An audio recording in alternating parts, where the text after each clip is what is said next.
Hey there, friends. Thanks for checking in. You are looking at two HK handguns. Here we have a P2000, and over here we have a P30. These are considered higher-end guns. They do cost quite a bit.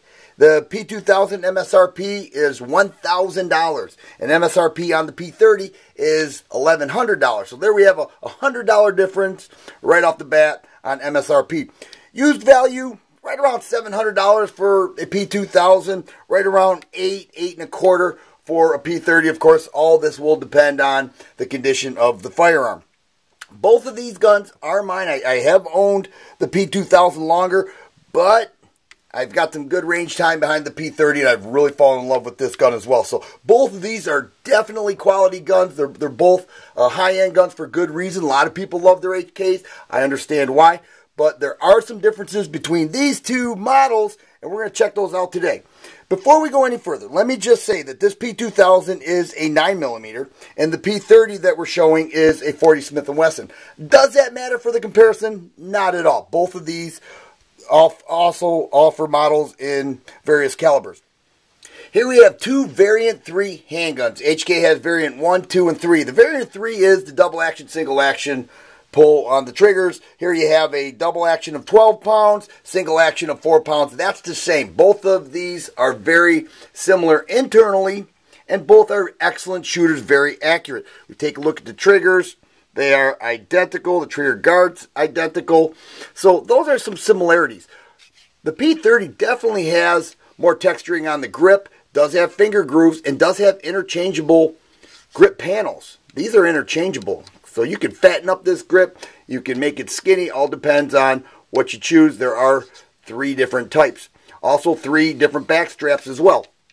Does that make a difference? Well, a little bit. Do I think it's a deal breaker?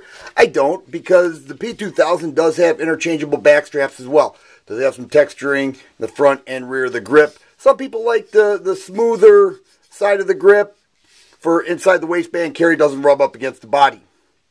One thing worth noting, though, the magazine release on both of these guns is on the trigger guard. The P2000 is very small. Both are ambidextrous, can do it righties and lefties, both the same, but it's small. And so you kind of have to look for it and push it down. As where the P30 and the VP9, for that matter, it's a lot larger. You can see right there, it's larger, easier to find with the hand. So you're done shooting, just drop it right there, drops the mag, makes it nice and easy. We move up the gun, we see a full Picatinny rail. As where with the P2000, we have an accessory rail. Does that make a difference? It could, depending on the accessories you're going to put on there. Here you can put on any size. You can actually adjust it wherever you want on the rail. That's where you're limited with the P2000. Let's talk about the sights. The P30 comes with luminescent sights. This doesn't get much attention, but I think it should, because these stand out in low light conditions. They have a yellow tint to it, but they kind of glow in the dark, and it's actually a real nice sight system, and I think more gun companies should use that. A little bit yellow tint to it makes no difference at all. These here are night sights, but right out of the box it comes with regular white dot sights, and so does that make a difference? I think it does. I would pay a little more to have the luminescent sights. I really, really like that. Let's take these down, take a closer look at the internals, and some of the things we see there.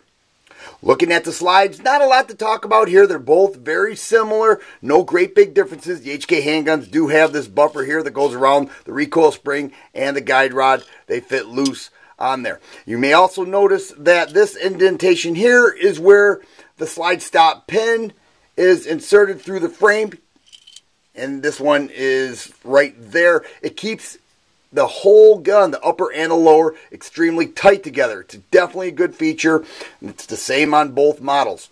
One of the things that is different is that the P30 does have front serrations, as where the P2000 does not. The rear serrations look very similar. The field stripping itself is very similar, but a little bit different. It's different in the fact that with the P2000 you have to remove this pin. The P30 field strips the exact same way, except that the pin stays attached. I like that. I'm not worried about losing the pin. Many guns you have to take out the pin, so I'm not worried about that. But I do like that feature. I think, you know what, if you can keep it attached without actually having to remove it, kind of nice. so that's all I want to say about that. Internally, both excellent guns. Let's get these on the scale, weigh them, and see what we're looking at. We're expecting the P30 to be just a little bit heavier because taking a look at the slide, it's a little bit longer. And then the grip is a little bit longer as well. Both of these are empty. P30's weighing in at 27 3/4 ounces. And the P2000 weighing in at 25 1/4 ounce. So there it is, friends. HK P2000, HK P30, both very good guns. High-end guns, but for good reason. If you like videos like this, please subscribe and share. I always appreciate the thumbs up button. Thanks for watching, and you guys be safe.